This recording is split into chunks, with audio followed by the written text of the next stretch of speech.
जय महाराज जी की सभी को। साथ वही है जो खड़ा तुम्हारे साथ नहीं बल्कि खड़ा तुम्हारे पीछे है, जिसके हाथों में तुम्हारा हाथ नहीं बल्कि कंधा तुम्हारा उसके हाथ के नीचे है, जिसे तुम्हारे तन की आस नहीं बल्कि आत्मा तुम्हारी खींचे है, जिसे मतलब नहीं स्वार्थ नहीं बल्कि प्रेम तुम्हारा सींचे है, जो बेशक खड़ा तुम्हारे साथ नहीं बल्कि खड़ा तुम्हारे पीछे है, बल्कि खड़ा तुम्हारे पीछे है। याद आपकी आशु बाबा पल पल हमें सताएं, व्यथित हृदय और भावहीन हूँ आप बिन रहा न जाए। आपकी एक झलक से मेरा अंतर मन खिल जाता था, चाहे विपदाएं कितनी आ जाएं, हृदय उपवन महकता था और सही न जाए पीड़ा आपके इंतजार की। गुरुवर फिर से बहा दो अनुपम पवन अपने प्यार की, अनुपम पवन अपने प्यार की। आज का विशेष अनुभव है, गुरु आपकी भावना को समझते हैं। मैंने दिव्य अनुभूति में देखा कि गुरु महाराज जी समाधि से लौट आए हैं और सभी लोगों ने अच्छे से गुरु महाराज जी के दर्शन किए, लेकिन मैं छूट गई। मैंने गुरु बहनों से पूछा, गुरु महाराज जी कहाँ गए? उत्तर मिला, महाराज जी अभी भी अपने कक्ष की ओर चले गए।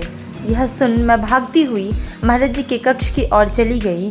महाराज जी अपने कक्ष का दरवाज़ा खोलकर अंदर जा ही रहे थे कि तभी उनकी नज़रें मेरे ऊपर पड़ गई। महाराज जी ने मुझे इशारे में अपने पास बुलाया। मैंने जल्दी से आगे बढ़कर महाराज जी के श्री चरणों में अपना प्रणाम अर्पित किया।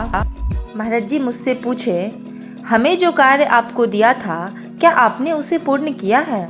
जिस कार्य के बारे में महाराज जी पूछ रहे थे उसे मैंने पूरा नहीं किया था। यही कारण था कि महाराज जी के पूछने पर मैं सोच में पड़ गई। अगर मैंने सच बोल दिया तो गुरुदेव रुष्ट हो जाएंगे। क्या मैं झूठ बोल दूं?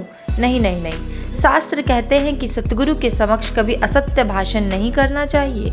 भीतर के इस द्वंद्व के कारण मैं कभी हाँ बोल रही थी तो कभी ना।